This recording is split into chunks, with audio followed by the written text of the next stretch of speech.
To download apps on your Apple Watch, you have to start by opening Apps screen, and right now you will have to search for App Store. This is the App Store with this blue icon. When you open the App Store, you have to wait a little bit for the next screen. If you are opening this for the first time, you will have to click Continue and accept some permissions.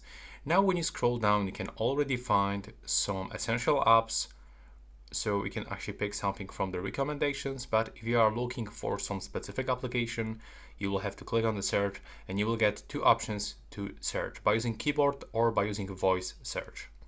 And I'm actually recommend you to use a voice search because the keyboard is like really small and it's hard to type on it. So we have to click on this icon in the right bottom corner and click on this microphone icon. WhatsApp. Now, after saying the phrase, you will have to click search in the right upper corner. And as you can see here, we can find everything that is related into the WhatsApp application. And now if you want to download something, let's say that I want to get this watch chat used with WhatsApp.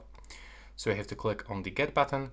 And as you can see now, to go forward, we'll have to actually set up the passcode. If you have the passcode, then you will have to input the passcode to confirm downloading. And after that, the application will be available on your app's screen. So that's basically everything. I hope you find it useful.